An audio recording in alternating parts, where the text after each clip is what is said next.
Coming up. One of the things that I've loved to get couples to focus on is expressing gratitude for each other. It's super fast, it's free, it's easy, it feels good to give and to receive.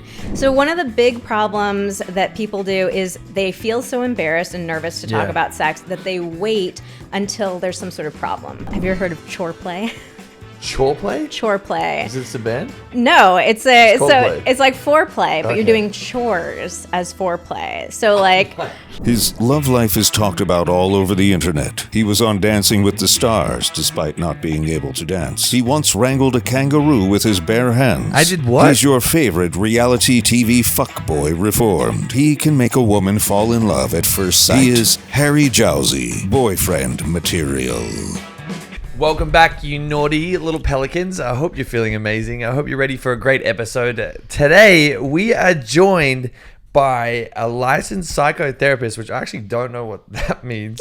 You have over 20 years experience in sex therapy. Vanessa, so nice to meet you. Thank you for coming along. thanks for having me. I'm so excited to be here. How do you get 20 years in sex therapy? What's going on? How does that work? I started in the field when I was 18. I knew that I wanted to be a sex therapist from very young, and so I started doing research projects, started studying it. So yeah. Wait, how does you were 18? You're like, I'm really interested in learning everything about this. So like, how does that Yeah, start? so the initial idea for me actually came from my parents trying to give me the talk. Oh, right. Did you get a version of the talk? Mine wasn't good. Mine was not good either. Yeah, my dad, it was just like him with the cucumber trying to put a condom on that. I was like, they get that big? He's like, no. No, not us. I was like, oh, okay, cool. Wait, it wasn't a boyfriend-sized cucumber? Yeah, that's what I was a little bit annoyed. I was like, did I get a carrot?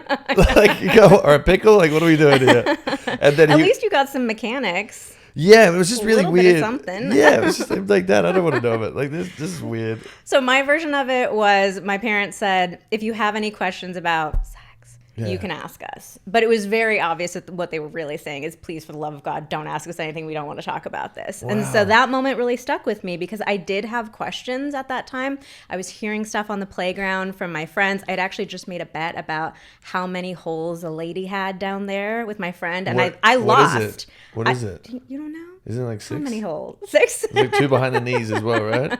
Yeah, those are the extra special ones. The No, real erogenous I learned ones. there's 3. Is that correct? That is correct. I guess 2 though. And But I'm you the one who have has them. the hold. I know. So What? I needed to talk about Okay. sex with my parents, but I knew that they didn't want me to. And that moment really stuck with me of like, why can't we talk about it? Why is this so embarrassing? Yeah. And so I didn't know at that time that I could be a sex therapist for a career, but I kind of kept coming back to that moment over and over again and thinking, you know what? I think this actually might be the thing that I was put on this earth to do, to help people talk about sex and realize we can What? do it and not feel so Wow. embarrassed. Isn't it kind of crazy that one conversation kind of dictated the rest of your life? I know. I'm Isn't like, that wild to think about my that? poor parents, they were just trying to skate their way out of having Yeah, this they- awkward conversation, they and were- now they have a lifetime of awkward conversations. Yeah, with they were me. like too afraid to say it. And they're like, you know Yeah. what? Guess what? This is all we're going to talk about. Yep. How did your conversation start with them when you were like, this is what I want to do? Because obviously, like, it's kind of taboo to be talking about Yeah. sex, right? They were very embarrassed at first. And so I actually had this whole side story. For a while, I was telling people, I want to be a doctor. I'm going to be like an OBGYN, a lady doctor. Yeah. And then, secretly on the side, I'll do this stuff. Yeah. And so when people say you want to be a doctor, they're totally fine with that. Yeah. But eventually I realized, I got to be honest, I'm not actually going to be a doctor. And so I started saying that more openly. And it definitely was embarrassing for a lot of people. I mean, still to this day, if I, hop in an Uber and we start small talking and they get to asking me what I do, it can be awkward for people. But the great thing with my parents actually is that it was very awkward for a while. Yeah. But eventually they started opening up to me and sharing stories about their own past, their version of the talk with their parents. Sometimes I heard some stories from my parents that I was like, I would prefer that you actually didn't tell me that. Yeah. But I'm glad that you feel more Wow. comfortable with me now. So now we're actually to this place where they feel super comfortable talking to me. We are really open with each other. It's actually led to a lot of family healing for everybody. Really? Yeah. How do you think the conversation has changed in the last 20 years about sex? I think we're talking about sex a lot more openly now. People aren't as embarrassed to talk about it, but it still feels uncomfortable and taboo. And what I do see now is that people will talk about it a little bit more openly, but they still don't feel comfortable being honest about it. So we might, I would have a lot of brunches with girlfriends where we're talking about our sex lives and, pretending we're all Sex in the City vibes. Yeah. But I lied to my own girlfriends for many years saying like I had orgasms all the time and sex was so amazing and incredible. When Wow. reality was I actually struggled with my own orgasm with a partner for many years. So it's this weird combination of we're talking about it more, but we're not being really honest even with the people that we're closest with. How did you break that down? Like how did you go from okay, I'm going to be honest about this, or why did you put up a front in the first place, if you don't mind me asking? No, I'm totally fine with you asking that. I mean, for me, it was really hard because I knew I had this interest in the field. I knew objectively I want to help people talk about it. I want it to be less taboo, but that still didn't change the reality that as a human being, I was struggling with my own sex life. Wow. I had self-consciousness about my body. I could orgasm on my own, but I actually couldn't orgasm with a partner for years and years and years. And it was this extra layer of imposter syndrome for me of like, wow, I'm trying to be a sex therapist, but I can't even get my own sex life together. I feel embarrassed, like asking for what I want during sex or speaking up about something that I don't really want during sex.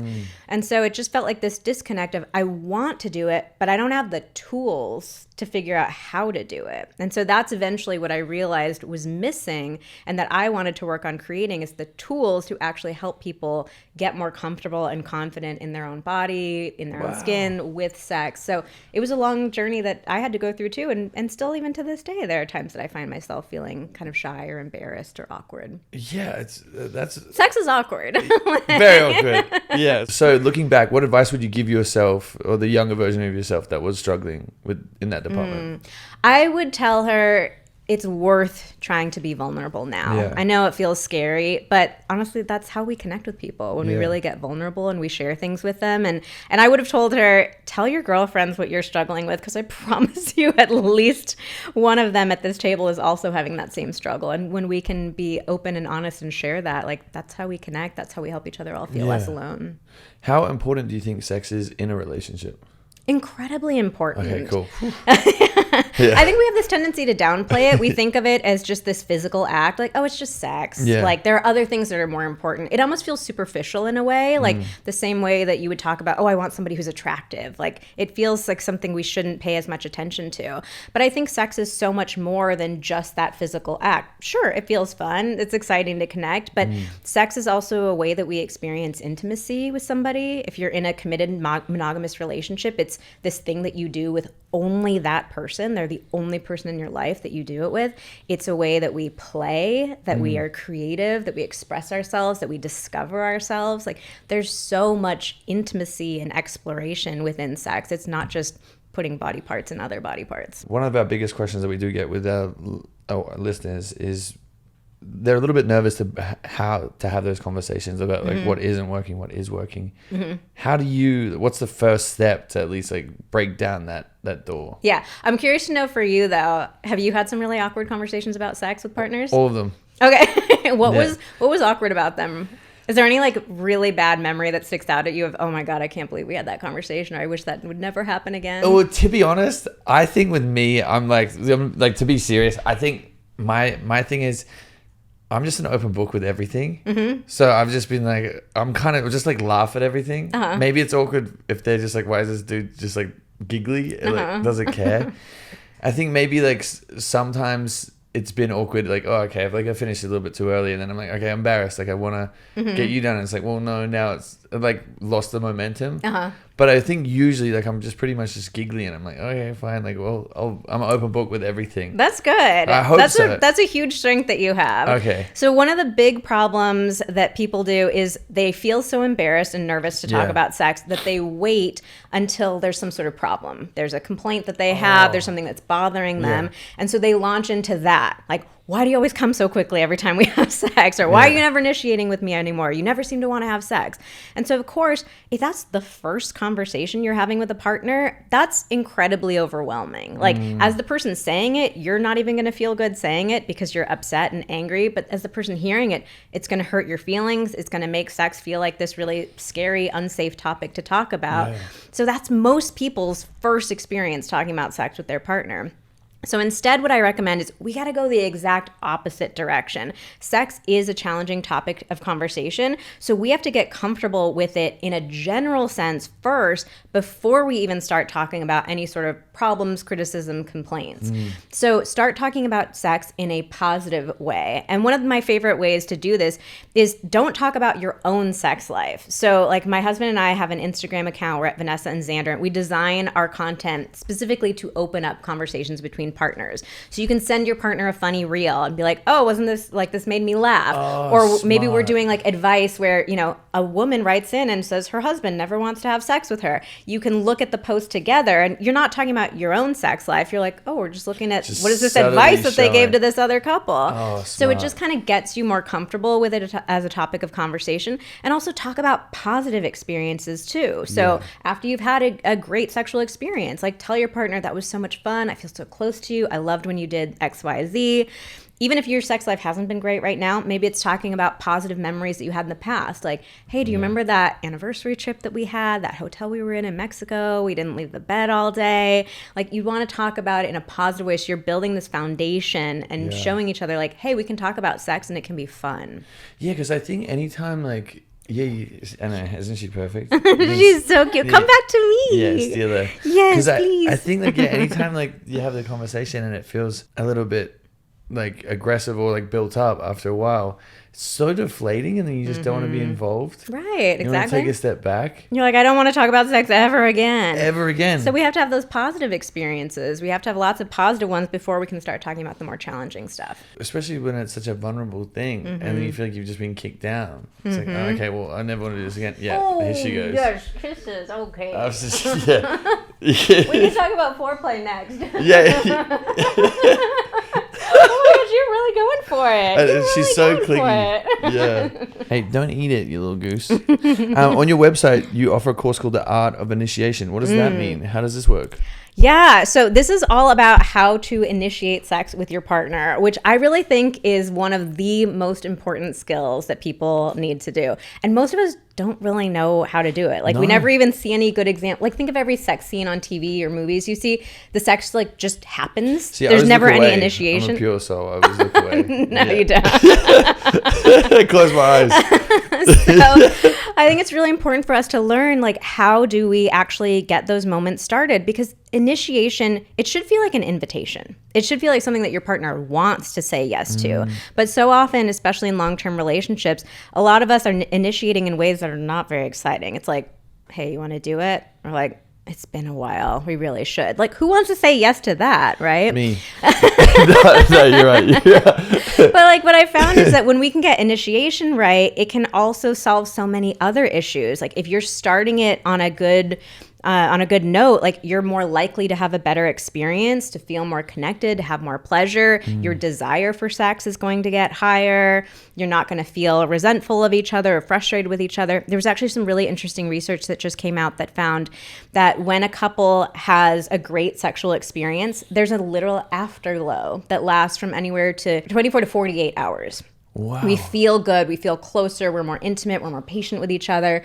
Whereas if we have a negative sexual experience, like somebody feels rejected, they feel turned down, and that's not to say we're not allowed to turn each other down, but if we're doing it in the wrong way, that negative feeling can last for 72 hours. So that's 3 full days of tension, awkwardness. You're kind of like, you don't really want to talk to each other. You're like avoiding eye contact. Yeah. So that's a really long time. So if we can get initiation right, then we can have a lot more of those positive afterglow experiences and way less of those awkward. What are some good ways to initiate? Like, what? I guess it's not one shoe fits all, but... Okay, there's not one shoe fits all. We definitely go over tons of different strategies and ideas for how to do it. But one of the things that we do is we talk about your initiation style. So have you ever heard of the love languages model? Yeah. Okay, so it's similar to that. Like, we all like to give and receive love in different ways. We all like to have sex initiated in different ways. And so if you don't know your partner's style, you might be initiating for them in a way that doesn't really work for them. So I'll give you an example. Like, some people... Have you ever heard of chore play? Chore play? Chore play. Is this a band? No, it's Coldplay. it's like foreplay, but Okay. you're doing chores as foreplay. So like my God. washing the dishes, Stop. wiping the counters down. But for a lot of women, they actually genuinely enjoy this because what it conveys is your partner's like, I care about like us having a nice home. I care about us sharing responsibilities. I'm going to be an adult and take care of stuff instead of you having to tell me like, babe, wash the dishes. They've been sitting there for 2 days. So for a lot of people, that can actually feel like very exciting, like seeing their partner do that. So I should go to my girlfriend's house and just start cleaning everything. Try it and then clean text the me toilets. afterwards. Let me know how it goes. Maybe not the toilets, but Like, ham it up. Like yeah, get yourself all like a little soapy with the thug on, dishes. like, Yeah. look back at her. Yeah, let me know how it goes. So for some people that really works. For other people, some people really like sex to be initiated physically. Like they don't want you to say anything. It just push me up against the wall, start kissing me. Yeah. For somebody else, they might hate that. You might push them up against the wall and they're like, dude, get off of me. Like leave me alone. That's scary. Yeah. So we have to figure out our partner's initiation style first. That's a great first step. But in general, one of the things that I really like talking about with initiation is I think we need to draw it out. So most of us, we initiate just in those immediate moments before we want to have sex. Like, do you want to have sex with me right now? But for a lot of people, that actually doesn't give them any time to get excited about sex. It would be like, you know, when you're going on vacation, there's something about like the lead up to vacation that's so exciting. You're like, I'm leaving in a month. Now I'm leaving in 3 weeks. Now I'm leaving in 2 weeks. And you're thinking about all the stuff you're going to do. You're looking back at the hotels you're going to stay at. It's like that anticipation gets us really excited. And we can do the same thing for sex. So if we initiate, maybe it's earlier in the morning, you wake up with your partner and you're like, I want to have some time with you later today. Then you get that opportunity to kind of think about it, get yourself excited and in the mood rather than feeling so on the spot. Wow. What about how to handle rejection though? Because that's probably the toughest part. Because I know if I was like, hey, like I'm gonna see you later and we're gonna have some fun, and like, no, I'm good. Then I'm like, okay, cool. I'll never do that again. Yeah. And you're like most people. Most people are like, I don't ever want to be turned down. If I Yeah. get turned down one time, I'm never initiating ever again. So first, before we even get to the rejection, I think that if we initiate in these different ways, it actually increases our chance of getting a yes from our partner. So if we give them more time rather than on the spot, like, do you want to have sex right now? So I think better initiation addresses that.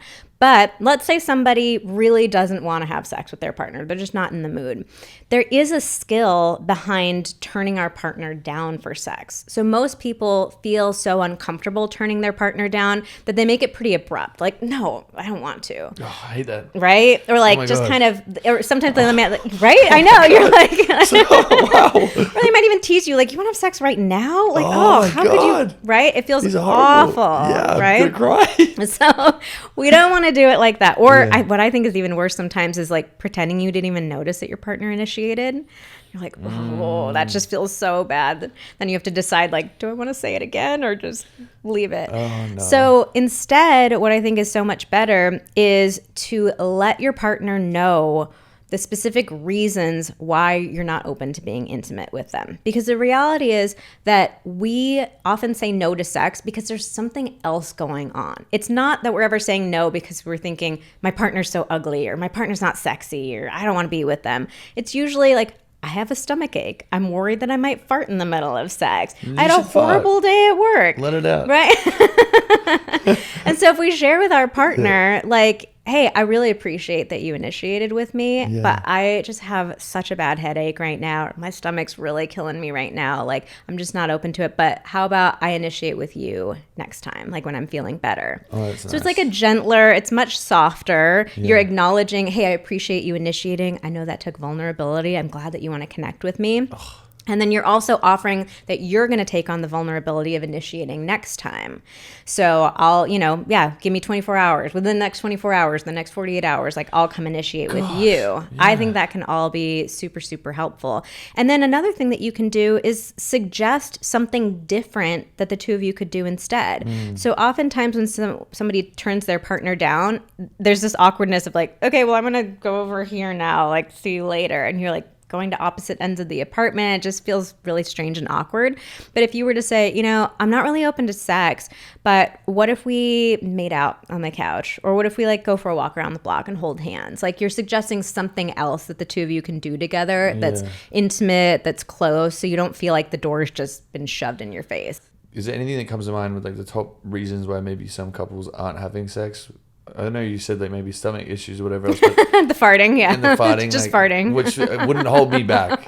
Like, go let it out, like let that dragon breathe. Like, let's go. This is actually a really good example of why it's so important to talk about sex, because if you were to tell like your partner that, like, hey, by the way, farts never bother me, like, I bet you would have more sex. Unless Okay, well, that's dangerous because you can't always tell. No. The turd, I hope those are just slipping out. No. But like, that's such a funny thing. Like, if your partner were to know, like, oh, that's actually not a deal breaker for him, you might end up having more sex. It's happened during sex. Like, she farted on me and I just started laughing and she was so embarrassed. I'm like, who cares? Like, this is fun. I know. It's like, again, it's a good like giggle. Yeah. But is there any, like, from what I guess your studies and what you've seen, is there any main reason that people aren't having sex in relationships apart from the little things like that? Yeah, stuff like initiation is definitely a big thing. Stress is a huge one. And I know stress is really easy to downplay. Most of us feel like we're leading pretty stressful lives. But the literal science behind stress is that it shuts our bodies down. We are not capable of getting turned on when we're stressed out. So stress management really does play a big part of it. And then a lot of times it's also logistical stuff. A lot of couples say, like, it feels like there's just not the time in the day, especially if they have kids too. Like, by the time we put the kids down, we're exhausted. It's the end of the night. We just want to go to bed. Or like lack of privacy too. We're worried the kids are going to hear us. So that can happen. And also emotional connection. A lot of couples will say, we don't feel like romantic partners. We feel like roommates. And most people don't really want to have sex with their roommates. Well, unless you be. You're the exception to a lot of the things we're talking about today, apparently. No. Wait, how do you beat that? How do you get through the roommate conversation? Like, so we have to talk about that emotional connection. For so many people, if you're not feeling close to your partner, you're not going to want to have sex with them. So we need to recognize like the level of connection that we feel with our partner throughout the day, or that we don't feel with them. It's really going to impact our desire to be intimate with them at the end of the night. So one of the things that I've loved to get couples to focus on is expressing gratitude for each other. We are all busy. We're all doing a million things a day. I know most people feel like they don't have much time to really dedicate to their relationship. But what I love about gratitude is it's super fast, it's free, it's easy, it feels good to give and to receive. And research has shown that gratitude is actually the #1 predictor of marital satisfaction. It's that simple. So what? Yeah, it can literally be just throughout the day, like telling your partner, hey, I saw that you washed the dishes. I really appreciate that. Hey, have I told you lately how much I love how silly you are? You always make me laugh. Like, just those little things. I mean, what did that take? 2 seconds to say that out loud? My parents is when I got divorced. Like, it feels so good, right? When your partner calls something out about you. Because I think so often we end up in relationships and we're supposed to be close with this person, but we feel like they don't even see us. And so those little moments when it's like, I see you. I see you. I appreciate you. Like, that makes us feel so connected, right? Yeah. How do you think sex changes as sex and relationships changes as we age?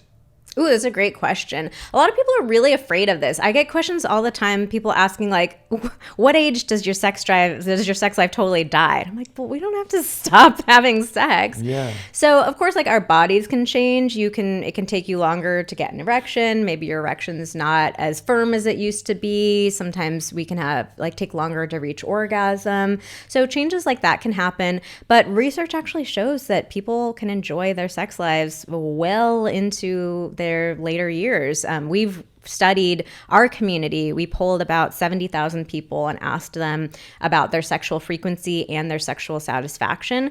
And we found very little differences in couples who were up into their 70s and 80s. They were still having sex, feeling satisfied about it. What? And in a lot of ways, older people actually express more enjoyment and connection because they'll say things like, when I was younger, I was so worried about my body. I was so self-conscious. I felt like I had to live up to these certain expectations. And when we get older, we kind of let go of a lot of that stuff. And it's just like, you know what? I'm confident with what I've got now. I have heard this, that in like the retirement homes that they're all just freaky. Oh, the STIs. The STIs, they're all just having like big fuck offs and they're just getting crazy in there. Like that's a wild stat. Like, that they're all just throwing it around. Yeah, it's one of the highest STI rates. I think a lot of that is also that they didn't have proper sexual education too, the way that we are starting to. But yeah, no, you can have great sex well into your later years. Yeah, it's crazy. It's really wild. So there's still hope for everyone. There's still hope for everybody. Okay. So you host your podcast called Pillow Talks with your husband Xander. Is that right? Yes. Okay, cool. Good job. And you guys talk about everything from sex tips to relationship advice to personal anecdotes. How do you come to the consensus of co-hosting with your husband? Like, that must be tough.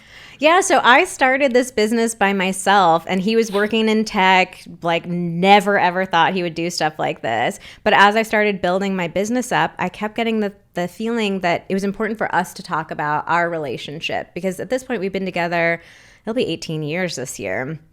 And we've gone through lots of ups and downs in our relationship too. You know, we had that classic thing where things were so hot and heavy in the beginning, and then you get like a year or two into it, and you're like, it's kind of slowed down. We're not really having very much sex. Wow. We've had struggles with orgasm, with performance issues, with initiation. Like, we've really gone through it all. And I just kept getting this feeling like, I think I need to be vulnerable and share with my community these stories. And so it actually took me a really long time to convince him, because he didn't have any training in this. He didn't go to school for it. And he kept saying, like, nobody wants to hear from me. Like, I'm just a regular dude.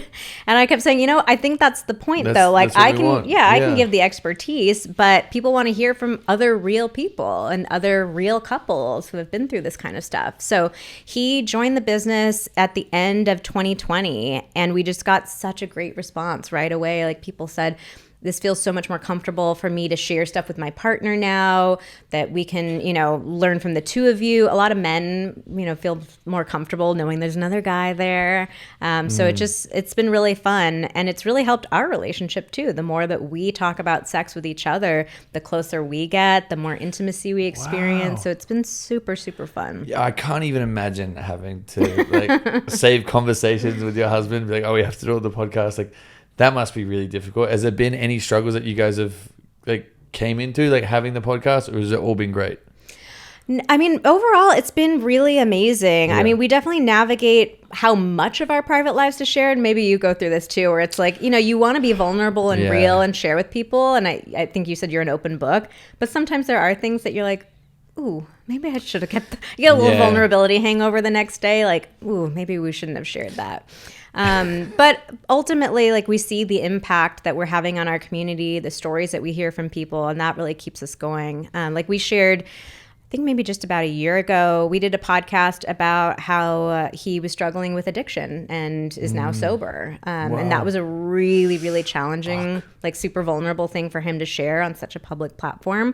But the stories that we got afterwards of people saying, like, you inspired me to get sober too, or, you know, you inspired me to help my partner. That was just life-changing. So knowing that you're having that impact makes it feel a lot easier to be vulnerable.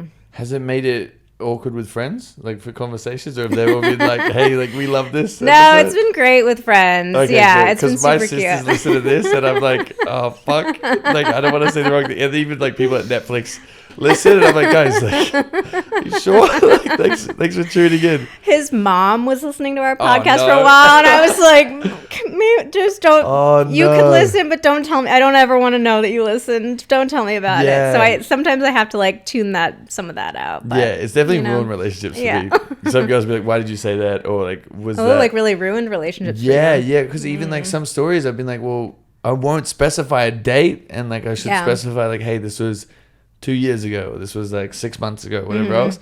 And then if I'm seeing someone, they'll be like, well, okay, so you hooked up with a girl on the weekend. I'm like, no, that story was from 2 years ago, and it's caused like serious problems. But we're learning, and I'm trying to keep as much. I'm suppressing myself. What keeps you going? What makes you want to share your personal stories? Because I think I just don't want to have any secrets with my audience. Because there's a lot of like influencers that I've met, and I'm like, oh, you're way different in person than online. Like, it's just like this character that you guys play.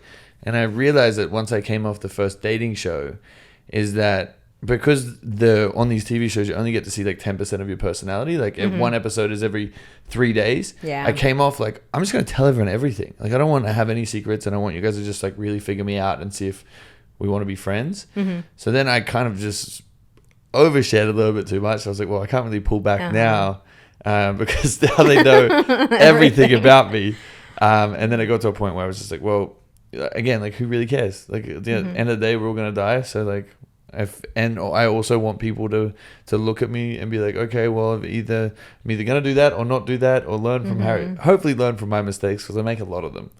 I'm pretty good at that. So yeah, on your show, you talk about being child free. Do you want to go into that at all? Yeah, sure. What do you like?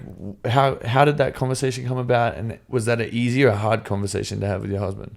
That was a really challenging one. So we got married. We were pretty young. Like we met each other. We were not thinking we were going to meet our person, but we met young, and we had conversations before we got married about like, okay, you want to have kids, right? Yeah. You want to have kids, right? Yeah. So we both thought that we wanted to. We both grew up with siblings, loved having siblings, like love kids. And so we said, okay, we're going to get married, and then in a couple of years we'll have kids. So the couple years rolled around, and we started asking each other like, okay, do you feel ready? Like, do you want to have kids now? And we both kept thinking, no, I don't feel that desire to right now. Wow. And we started having friends have kids. And we were lucky that we had friends who were really honest with us about the challenges of becoming parents and feeling like totally unprepared, how much it shifted their dynamic as a couple, how much it impacted their sex life. And so we just kind of kept talking about like, is this something that we actively want for our life? And ultimately that ended up being the central question for me. I kept asking myself, do I want to have a child? Not do I think I'm supposed to, not do I think I'll regret it if I don't, but right now in this moment, do I actively want to bring a child into this world? And for me, and for both of us, fortunately, the answer kept being no, it's not something that I actively want. And I just kept thinking about like, I would want to be able to look my kid in the eye and tell them like, I wanted you so badly. Like your dad and I wanted to have you so badly. And I didn't feel like I could do that. And so we kept kicking the can down the road. We said, okay, we'll have the conversation again in another year. Let's check in another year. And then eventually just last year, he decided to get a vasectomy. We're like, okay, we're kind of at the age now. We're like, it's really shit or get off the pot. And the answer was still no. And so we decided, okay, let's make it permanent then. Let's get the vasectomy. So that was another thing that was hard to share with our audience. We do have most of the people in our community are parents. And we definitely get a lot of feedback of people saying, well, yeah, you can't relate to us. Like you can't understand because you're not parents yourselves. And that's absolutely true. I'll never understand what it's like to be a parent. But it was hard to share that and to really share the process behind that. I think there's a lot of judgment around people who choose to be child-free. I think we get here that like, oh, you're so selfish. You're going to regret it later. You're going to be lonely when you get old. So it's very challenging. But I also realized, I want to be truthful. I want to share my truth with my community. I feel like the conversation is way harder to have than the sex conversation. Like I even saw John Cena. He was speaking about being child-free and he doesn't want to have kids. And I just see all these comments, people ripping him apart. Like it doesn't affect anyone but the people that want to make that decision, right? Yeah, but people get really upset about it. And I think ultimately, like we all just want to feel validated in our own decisions. Like humans are we're validation machines. And when somebody makes a decision that's different from our own, it can sometimes feel like an attack. And I think that's how a lot of parents take it is like, oh, you're saying that being a parent is bad or having kids are bad. I'm like, no, I think it's amazing. I love kids. I actually think I would be an amazing mom. And there's sadness and grief for me around knowing that I'm not going to be a mom, knowing I'm not going to get to have a lot of these experiences, knowing I'm not going to see my husband be a dad. Like there's a lot of grief there for sure. And at the same time, it's just that central question for me. If I feel like I can't tell a kid I wanted you, to me, that feels more selfish to have a kid because I'm worried that I might regret it or I want someone to take care of me when I'm older. Like that feels way more selfish than choosing not to have one. How did your friends and family react when you guys were like, this is the decision we're standing by? Fortunately, all of our friends and family have been super supportive. Our parents never put any pressure on us. Wow, okay. They expressed sadness, like, oh, that's, I feel sad that I'm not going to get to be a grandparent, but we both have siblings, so It's all good. Yeah, so it's all good. And yeah, but everybody has been really great and supportive, and my sister's working on getting pregnant right now, so I'm really excited about getting to be an aunt. That's really awesome. Yeah. My main question was, when you're having those initial conversations about whether you want to be child free or not, how did they like stem? And then for couples that are potentially in that right now, how would maybe you don't want to have a kid, or your husband does, or how would you navigate that for people that are maybe in a really sticky spot? It's such a tough one because everybody gets to have their own decision there. Yeah. And I think that unfortunately there are too many couples that are in relationships where you're trying to convince your partner to change their mind or hoping they're going to change their mind. And sometimes that does happen. I thought I was going to have kids and I changed my mind and decided I didn't want to. But I think we need to take people at their word. And if your partner's saying like, I don't think I want to have kids, then don't stay with them hoping that they're going to change their mind. Damn. And ultimately it comes down to having to decide like what's more important to me, having a child, getting to be a parent, or this partner. I think for most people it's that sense of like, I want to be a parent. I can't see my life, it wouldn't be complete if I don't have a kid. So it can be really painful. But I think it's important to us to be true to ourselves and what we want. What advice would you give people that are considering to be child free? That it even is an option. So many people are like, I'm so glad you guys talked about that, because I didn't even allow myself to consider that I could choose that as an option. So like, it is an option. You are allowed to not have kids if you don't want to have them. Find other child-free couples too. Like, listen to our podcast that we did about it. Find, other communities on Instagram, stuff like that, just so you feel normal and you recognize you're not alone. And then I think another big tip that's really helped me is understanding that just because I'm choosing not to have my own children doesn't mean I can't have children in my life. Like, I'm close with my friends' kids. I'm super excited about being an aunt. Like, I'm going to be the best aunt. Yeah. So like, you still get to have relationships with kids. Yeah. But yeah, they're just not going to be your biological children. Yeah. That's a very good point. It's not like you get banished. Like, oh, this person can't ever be around a child. That's a very good point. Yeah. And oftentimes, like, you can actually be a better, like a really great resource for that kid, because I'm going to have time, I'm going to have money, I'm going to have patience that my sister's not going to have because she's with her kid all the day. So I can be like that cool aunt who can, take them off for adventures, or they can bond with me in a different kind of way. So you can be an incredible resource in a kid's life, even though they're not your kid. Sure, I feel like I'm like that with my sister's kids. Like, I come in, I have all the Legos. Yeah. I have all the cool toys. And I'm like, all right, we're going to go do cool this. Uncle Harry. Yeah. Well, the problem is I only see him once a year, though. So when I come in hot. I'm like, everyone's getting a new iPhone.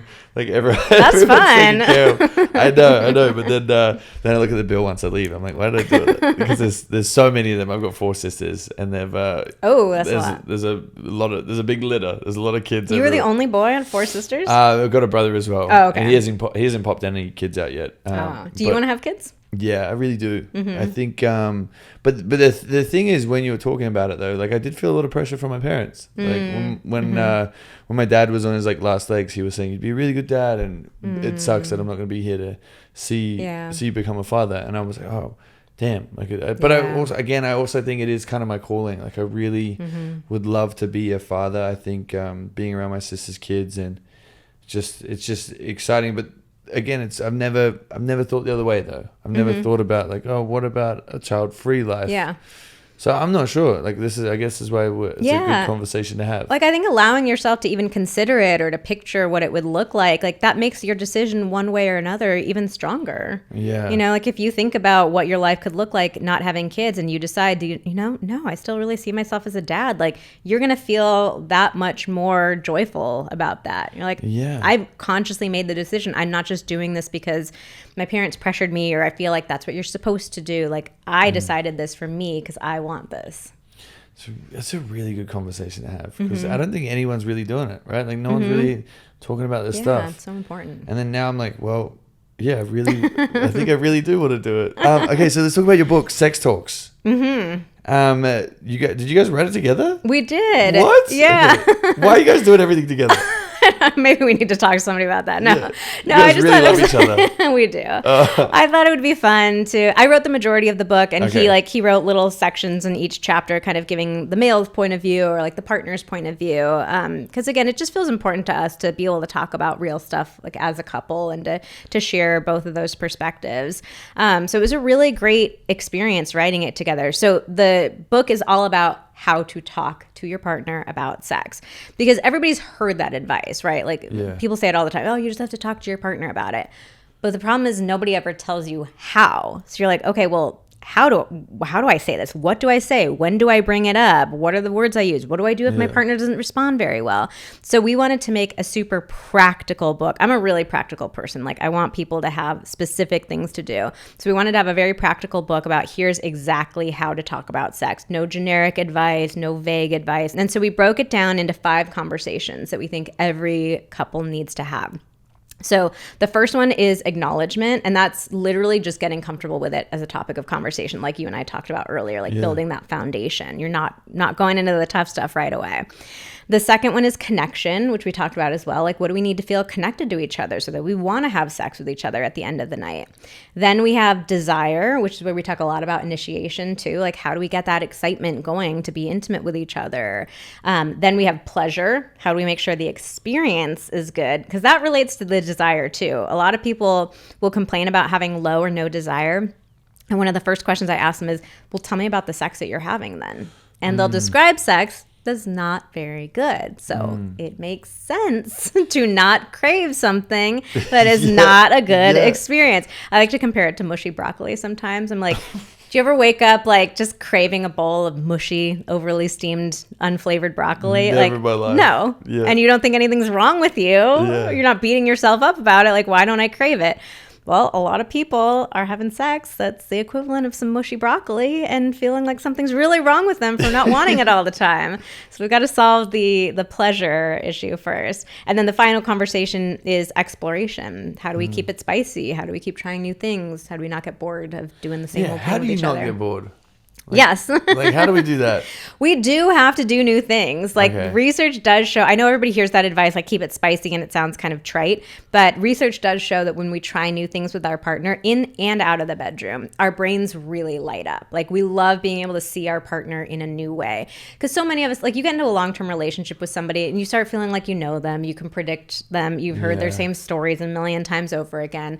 So when we do new things with each other, that reminds you like, oh, I don't know everything about you. I've never had this experience with you before. So we need to do that inside of the bedroom too, where we're, mixing things up a little bit. But it doesn't need to be extreme. Like a lot of people here, you got to keep it spicy. And they're like, oh, we got to keep having threesomes, or we have to go to some sex parties, something like that. But it really could be as simple as like, what's something that you used to do when you first started having sex with each other that you don't really do that much anymore? So for a lot of couples, it could be even something as simple as like making out. We used to make out with each other so much more, and now it's like 30 seconds of making out straight into the sex. So even just bringing back, like, let's make out with each other a little bit more. Let's have sex in a slightly different location. Or, oh, you used to initiate with me in this way. Like, let's try that again. So it's like, just bring back the stuff you used to do. It doesn't need to be like brand new, wildly out of your comfort zone stuff. Okay, cool. Yeah, I was sitting over here like, yeah, you're getting nervous. You're sweating a little bit. Yeah, I was like, oh, fuck. Like, what are we going to do? Like, whips and chains. I also just, on my Instagram, for some reason, I saw like people with like these latex fetishes. Like, that is terrifying. Like, well, not trying to kink shame, but that's the scariest shit I've ever seen. Like, that is terrifying. Like, there was this, literally a whole group of people. They got an Airbnb and they were just all in like these latex suits with like get doll all faces. lubed up, and there's something for everybody. I don't get how that turns people on, but like I guess there's literally anything you can think of. There are people who get turned on by it, and that's what I think is so cool about sex is we're all so different. There's so many different things to explore, but yeah, it doesn't need to be anything extreme like that. It could be as simple as, gosh, like you used to go down on me all the time, and you haven't done that in a while. Like, what are we doing? Bring that back again. Bring it back. So the fucking fairy tale expectations and sexual perfectionism. Yes. What do you mean by those terms? What does that mean? So the fucking fairy tale is what I call like the same sex scene that we see on every TV and, every TV show and movie, where it's like, it's the same thing every single time. It's like the characters, they just make eye contact across the room, and it's like it's on right from there. No words need to be exchanged, no effort. It's like you're dashing off into the bedroom, the clothes are flying off, there's 10 seconds of like rustling around in the bed, and then their heads are falling back on the pillow. They're both, so satisfied and happy. And so it's like we see that scene over and over and over again, and that's, for most of us, the only sex education we get. And so of course you're going to start internalizing like that's what sex is supposed to look like. We're never supposed to have to talk about it. I'm never supposed to have to ask for anything I want. My partner's just supposed to magically know exactly what to do, like know my body better than I even know it myself. It's just supposed to happen. And so that gets into our heads, and it can really mess with us and make it difficult to actually like be a human being. Because for most people in long-term relationships, like that is nothing what sex actually looks like in real life. And do you think, obviously, pornography's got a bit of a play in that? Yeah. How do you combat that? Because I stopped watching porn. Oh, you did? Yeah. Entirely? Well, I'm trying. No. No. It's been 2 hours. Yeah. Actually, watched it this morning. No, I fully was just like, okay, I don't want to do this anymore. And because I saw someone say, well, just take a week off and see how it feels and see how it affects you. I realized in previous relationships, I would be like watching it, and then I'd have these weird expectations, or I'd be more promiscuous, thinking about other people. And I was like, oh, actually, this is not. This is not attractive. Did you grow up watching it too? Yeah, as soon as I came out of the womb, I'm like, yeah. Dad was like, here, watch this. This will get you going. No, actually, my first experience with it was the little nudie mags. My dad was like, you should look at these. And then there'd be DVDs. And then I think I was like 14 or 15. I was like, all right, started watching it. I remember my brother, the funniest story, because he got a phone before me. And him and his friends would have a whole folder. And this one time, he was being a little bitch. So I told Mum, Charlie has porn on his phone. And he hid in the shower, trying to delete it, crying. And it was the worst fight we've ever had. There was so much porn on there. And then I was like, why did I do that? Because I want to watch it as well. You screwed yourself with that one, too. Yeah, I fucked it. But no, I mean, so with porn, like... Okay, first, the essential reality of like watching people have sex, that's hot. And there's nothing wrong with that. Cool. But there are a lot of problems with porn. Like the porn industry, there's so many problems with the way that porn gets made and the kind of porn that gets made. And the way that most people consume porn can be really problematic. Like most people watch it every single time that they're masturbating. They'll watch it for long periods of time. And it's just like, yeah, if you're watching it every time, there's a saying, the neurons that fire together wire together. So if you're watching porn every single time you're masturbating, you're kind of training your brain in a way to need that porn, to need that kind of stimulation. And one of the really tricky things about porn is you're actually not really paying any attention to your body when you're watching porn. So you might be masturbating, but your attention is fully on the screen, you're fully immersed, and you're actually kind of dissociated from your own body. Wow. So a lot of men who watch a lot of porn will develop performance issues. You can't get hard unless you're getting that stimulation from the screen. You can't orgasm unless you are, watching porn. So it can really cause a lot of issues for a lot of people. Wow. Did not know that. Yeah, it can be really, really challenging. So I don't want to be I'm not a porn absolutist. Like, you don't ever watch porn ever. Like, I do think it can be fun and sexy, and especially if we're looking for ethical porn.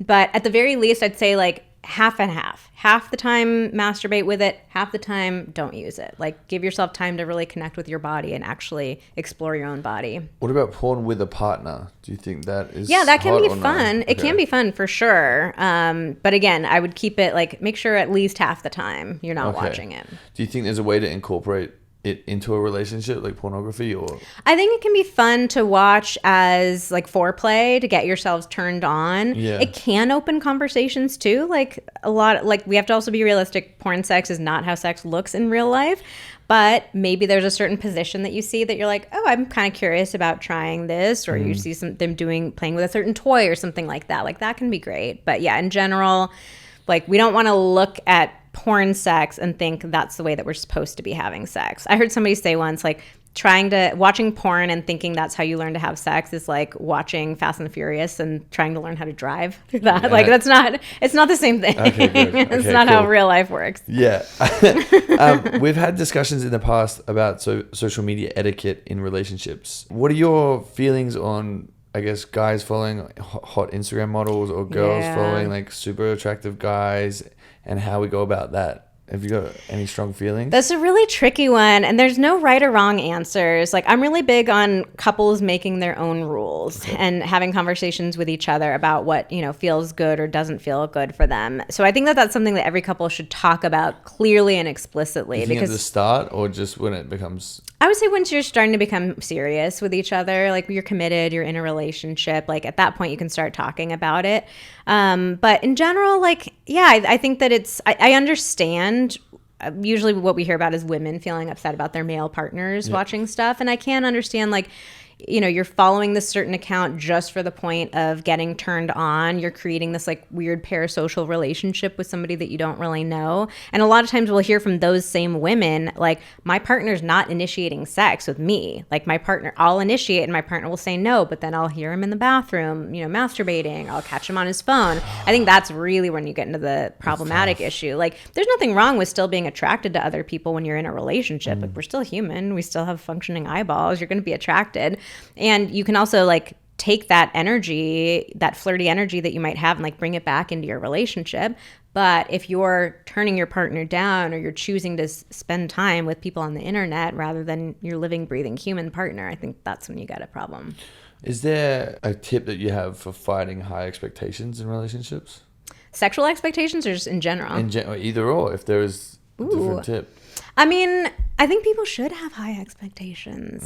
Not obviously to a limit, but I think that we should expect a lot out of our partner and out of ourselves, and we should be trying to be good partners for each other as well. Okay. Mm-hmm. Yeah, because I feel like sometimes my problem is like at the start I kind of just ignore anything bad or anything that any wrongdoing, because I'm like, oh no, I really want to be in a relationship, or I really want to be in love with this person, and then I just kind of don't have any good expectations as it goes on. So I'm trying to learn to like slow myself down a little bit. And you jump into things too quickly. I think you want to work. You want it to work so badly that you so bad. I'm like, oh, whatever you need, come on in, move on in. Like, we're all good. We're all good in here. And then after a few months, I'm like, wait, actually, this is not serving me. This is not so what do you good. think that is about you? Like, what is it why do you want it to work so badly? I think I'm just really excited about being in love. And like, I love that feeling, especially having a person and just having your person around you is just so nice. And then I think I'm just excited about building a family and a life with someone that I just want to love. So maybe what you could reframe it to is really important for you to find the right person to start building that family. So in order to find that right person, you have to be a bit more discerning at the beginning of a relationship to get a sense of like, are you that person for me? Or are you somebody who's just going to take up my time and get in the way of me finding the right person? Right. We don't want that. Yeah. We need to find that right person. Yeah. So I think for you, it could be, maybe there's a certain like checklist that you kind of want to go through of like, what are the things that you're looking for in a partner, and really get clear and ask yourself, like, is this person following through on those things? Oh, really? I should do that? Because really? Okay, so I don't like the checklist in the sense of like they have to get every single point. I don't make it like that technical, but like, okay, what are the things? Let's back into it. What are the things that you have tended to ignore? And then afterwards you're like, oh my God, I didn't notice that person was like so XYZ. Like, what are the bad things? I think someone that just doesn't have like goal set or career. Okay. Which is like kind of crazy, because like I want you to be motivated and excited about what you're doing instead of like waiting around all day and like, well, why did you take so long, or why didn't you text back? It's like, well, I was working. Okay, so somebody who's goal set, motivated. What else? Let's do like 3. Okay. Someone who's super lighthearted. Oh no, wait. Are we things we hate or we love? Things that you tend to ignore. Yeah. So let's phrase it in the other way. So you're going for people who actually aren't motivated, but you're ignoring that they're not motivated. Yeah, ignoring that they're not motivated, and also like not truthful about stuff. I think that's been the biggest, like, especially in the past.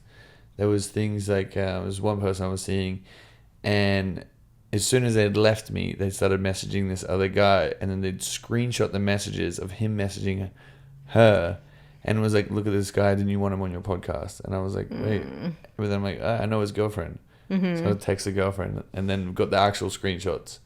And it was her going out of her way to like, trying to get something going on. And I was like, well, why lie? Like, Because Okay. I wasn't jealous. I was like, oh yeah, Yeah. he's a cool dude. Like, would love to have him on my podcast. There's been a few things where I'm just like, well, why just not be over honest and just tell me like, I'm not really feeling this, or I want to, or I don't know where we stand, so I'm gonna go on a date with another guy. Like, a most recent situation I've been kind of in, it's been really good because we have been over honest with each other.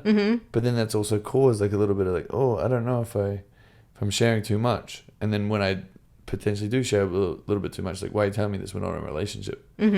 So it's been, I'm very confusing. I feel like I'm all over the place. Okay, we need to talk afterwards. I can help guide you through it. But I think like if you have those couple of things that you know you can be on the lookout for, and you can like check in with yourself about it. Like, okay, I'm in those early stages with somebody. I know I'm really excited. This is my thing. But here are those couple of things that I've tended to ignore or overlook in the past. So is this person, like, am I getting signs that they're being truthful with me, that they're being upfront with me?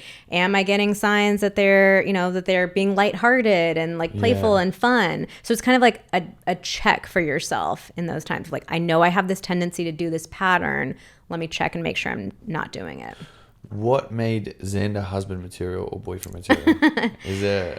Yeah, I mean, it was with him, it was so easy. And I almost hate saying that because I'm such a big believer in the effort that we have to put into relationships. Like, I don't think things should be like effortless and natural. Yeah. But it did feel like everything, like I had so many other relationships where I was similar to you, like kind of jumping through these hoops, like trying to make it work. Well, maybe if we just did this, or I could kind of ignore that, or I didn't really want somebody like that, but they have all these, like I was jumping through all these hoops trying to make it work.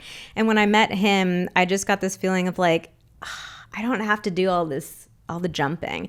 But ultimately, what really sealed the deal for me is we had some like fights in the first couple months of our relationship. And I remember thinking to myself, you're the person that I want to do hard things with. Like, it wasn't that life was going to be perfect with you. Like, this wasn't, my Prince Charming. Like, we were still having conflict. But I had this feeling of like, you're a good person to do hard things with. He was willing to communicate with me. He wouldn't get defensive. Like, he would apologize. He would take ownership of stuff. I found that for myself, That's awesome. I could apologize in front of him and not feel defensive.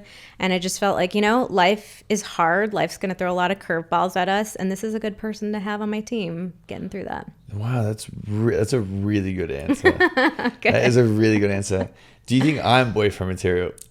I think you are. Okay, cool. Yeah. Cool. I know we just met, but I'll give you my little stamp of approval after an hour. Thank God. No, I think you're curious, you're engaging, you're willing to take a look at your faults and acknowledge There's a lot of them. them. It seems like you want to get better. Yeah, You're I a think good, I'm just better at a person. point where like I haven't really been the best at dating, and I'm like, okay, well, what have we done wrong in previous relationships? And I think that's the best thing about, number one, going on a lot of dating shows is you get to like look back at a version of yourself from a year ago and like, well, what didn't work? But then also having this podcast is also really interesting because you have a lot of conversations where you're like looking at yourself and you're like, oh, actually, maybe I wasn't perfect there, or maybe they weren't perfect there. Yeah. Instead of, because I've found with a lot of people online, especially in this space, because everyone has massive egos, everyone's constantly being pumped up. Yeah. That they're always pointing the finger at everyone else. I've even been in that position where I've been like, oh no, it was their fault. Like even with exes in the past,